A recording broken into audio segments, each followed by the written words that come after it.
त्यांची जी भाषणं झाली त्याचं पुस्तक लगेच तयार झालं आणि त्याचं लगेच प्रकाशन झालं. अशा प्रकारचं काम करणारे संजय नाहार हे संमेलनाच्या इतिहासातले महत्वाचे संयोजक म्हणून त्यांचा उल्लेख करायला पाहिजे.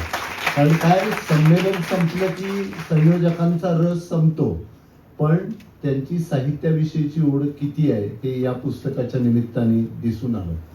हे पुस्तक श्रीराम पवार यांनी संपादित केलं. या पुस्तकाच्या निमित्ताने एकच गोष्ट सांगितली पाहिजे की दिल्लीच्या साहित्य संमेलनाने आपल्याला नेमकं कशाचं दर्शन घडवलं, तर वैचारिक मोकळेपणा आणि उदारमतवाद ही महाराष्ट्राची परंपरा आहे. व्यासपीठावरती जी सगळी मंडळी होती ती एका मतांची किंवा विचारांची नव्हती, पण तरीही एका व्यासपीठावरती उपस्थित राहून सौहार्द जपता येतं हा जो संदेश त्यांनी या संमेलनाच्या माध्यमातून दिलाय तो मला खूप महत्वाचा वाटतो. आणि महाराष्ट्राच्या विद्यमान राजकीय आणि सामाजिक परिस्थितीमध्ये त्याची अधिक गरज आहे हे या ठिकाणी आवर्जून सांगितलं पाहिजे. आज दुसरा एक आनंदाचा भाग असा की श्रीमंत छत्रपती शिवेंद्रसिंहराजे भोसले आज साहित्य परिषदेमध्ये आले. ते दिल्लीला जे धरणे आंदोलन झालं त्या आंदोलनामध्ये ते सहभागी झाले होते. म्हणजे लोकप्रतिनिधी भाषेसाठी भूमिका घेतात याचा एक आदर्श वस्तुपाठ म्हणून त्यांच्याकडे पाहिलं पाहिजे. कारण मी स्वतः त्यांच्याबरोबर नितीन गडकरी किंवा प्रकाश जावडेकर यांच्याकडे गेलो होतो. मी आणि विनोद कुलकर्णी आम्ही औदुंबरच्या साहित्य संमेलनामध्ये मी अध्यक्ष होतो. तिथं राज ठाकरेंची भेट घेतली.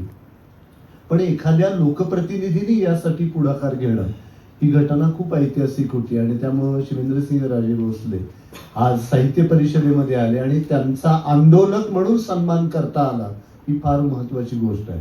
तर त्यामुळं आंदोलनं भडकवण्यामध्ये लोकप्रतिनिधी पुढे असतात, पण आंदोलनामध्ये शक्यतो सहभाग घेत नाही. पण एका विधायक आंदोलनामध्ये ते सहभागी झाले ही एक फार महत्वाची गोष्ट आहे असं मला वाटतं. या निमित्ताने एकच गोष्ट सांगायची आहे की मराठी भाषेला अभिजात भाषेचा दर्जा मिळालाय म्हणजे आता भाषेचं सगळं काही व्यवस्थित होणार आहे अशा भ्रमामध्ये आपण राहता कामा नये. विशेषतः ज्या निधीची खूप चर्चा होत होती की मराठी भाषेला अभिजात भाषेचा दर्जा मिळाल्यानंतर इतके कोटी रुपये मिळणार आहेत, तर ते मिळवण्यासाठी आता पुन्हा राजकीय इच्छाशक्ती आपल्याला पणाला लावावी लागणार आहे. कारण 20,000 लोकांची भाषा असलेल्या संस्कृतला 264 कोटी रुपये मिळाले आणि उरलेल्या सर्व भाषांना मिळून केवळ 62 कोटी रुपये मिळाले. ही समानता देखील आपल्याला दिसते. त्यामुळं आपल्याला अभिजात दर्जा मिळाल्यानंतर जे जे सगळे प्रकल्प राबवायचे त्यासाठी जो निधी लागणार आहे त्यासाठी पुन्हा राजकीय इच्छाशक्ती आपल्याला वापरावी लागणार आहे. त्यामुळं हा जसा आपल्या अस्मितेचा आणि अभिमानाचा विषय होता आणि आपल्या मनावर चढलेली न्यूनगंड भयगंड अपराधगंडाची कुठं दूर करण्यासाठी अभिजातचा आपल्याला उपयोग झाला, तर ते काम आपल्याला केवळ आता अभिजात दर्जा मिळाला आणि आपली जबाबदारी संपली एवढ्या एका भूमिकेतून राहून चालणार नाही. विशेषतः मल्याळम आणि उडिया या भाषांमधली जी निरीक्षण आहे की अभिजात भाषेचा दर्जा मिळण्यापूर्वी त्या भाषा 3ऱ्या स्थानावरती होत्या, आता त्या 4थ्या आणि 5व्या स्थानावरती गेल्या असं तिथल्या तज्ज्ञांनी सांगितलंय. त्यामुळं आपल्याला त्या संदर्भामध्ये सुद्धा खूप काळजी घ्यावी लागेल.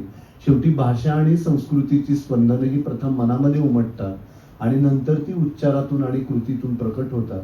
त्यामुळं आपलं भाषाप्रेम हे आंतरिक जाणीवेतून प्रकट झालं पाहिजे आणि मुळामध्ये आपल्यातली मराठीपणाची ज्योत तेवत ठेवणं हे जास्त महत्वाचं आहे असं मला वाटतं. आणि दिल्लीच्या संमेलनामुळं हे सगळं घडून आलेलं आहे. शेवटी राजकीय व्यक्तींचा संमेलनामध्ये वावर असावा की नसावा याविषयीचं खूप विचारमंथन या पूर्वीच्या काळामध्ये झालेलं आहे, नंतरही ते होत राहणार आहे. पण मला असं वाटतं की भाषा संस्कृती विषयक हे काम केवळ साहित्यिकांचं नाही, तर भूमिका घेण्याची ज्या ज्या वेळेला वेळ येईल त्यावेळेला राज्यकर्त्यांनी सुद्धा त्याच्यामध्ये उतरलं पाहिजे. आणि मला शाहूपुरी शाखेचा खरोखरीच अभिमान अशासाठी वाटतो की महाबळेश्वरला मुख्यमंत्र्यांची भेट घेणं आणि आपली भूमिका त्यांच्यापर्यंत पोहोचवणं आणि विशेषतः दिल्लीमध्ये धरणे आंदोलन करणं. महाराष्ट्रातल्या एखाद्या साहित्य संस्थेने दिल्लीमध्ये जाऊन भाषिक प्रश्नासाठी आंदोलन करणं ही महाराष्ट्राच्या इतिहासातली एक ऐतिहासिक घटना आहे आणि त्याचं सगळं श्रेय साहित्य परिषदेला, शाहूपुरी शाखेला आणि या सगळ्या वाङ्मयीन कार्यकर्त्यांना. कारण अटकेची टांगती तलवार त्यावेळेला होती. इथे विचार व्यक्त करणं फार सोपं आहे, पण रस्त्यावर उतरणं भाषिक प्रश्नासाठी हे जे साहित्य परिषदेने काम केलेलं आहे ते मला अधिक महत्त्वाचं वाटतं. आता दिल्ली कशी जिंकायची याविषयी सगळी चर्चा झाली. त्यासाठी आपल्याला पहिल्यांदा संकुचित मनोवृत्ती आणि कोतेपणा सोडावा लागेल. तो सोडला तरच आपण दिल्लीवर धडक मारू शकू. आणि शेवटी पक्ष, विचारधारा आणि राजकारण याच्या पलीकडे जाऊन जेव्हा महाराष्ट्राच्या हिताचा विचार हा सर्वजण करतील, विशेषतः राजकारणी मंडळी, त्यावेळेलाच आपलं दिल्लीमधलं जे प्राबल्य आहे ते अधिक वाढणार आहे.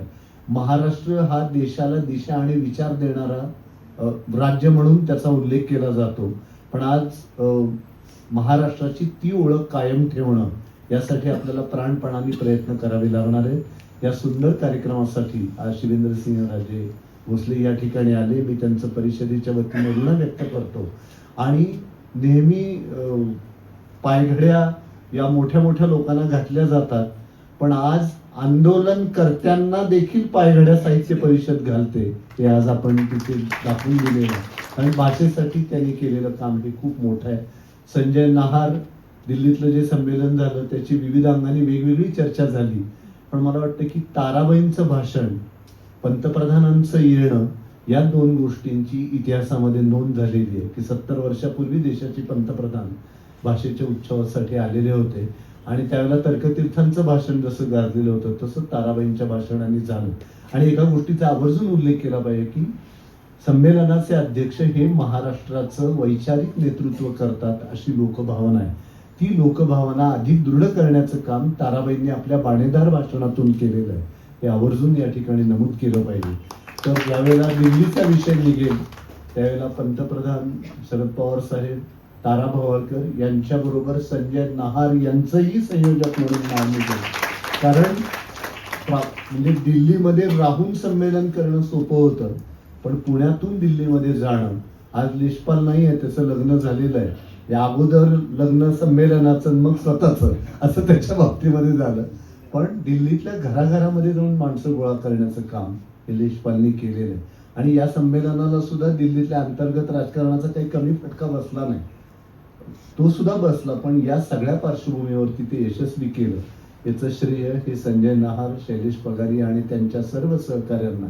आता शिवेंद्रसिंहराजे भोसले यांनी सांगितलं की साताऱ्याला संमेलन मिळावं, तर राजे मी अध्यक्ष असलो तरी ती गोष्ट माझ्या हातामध्ये नाही. ती स्थळ निवड समिती आमची सगळीकडे जाईल, पण पश्चिम महाराष्ट्रात होणार एवढं मी निश्चित सांगू शकतो, कारण सगळी स्थळं पश्चिम महाराष्ट्रातली झाली. तर त्यामुळे औदुंबर असेल, इचलकरंजी असेल, सातारा असेल, कोल्हापूर असेल, इथे स्थळ निवड समिती जाईल.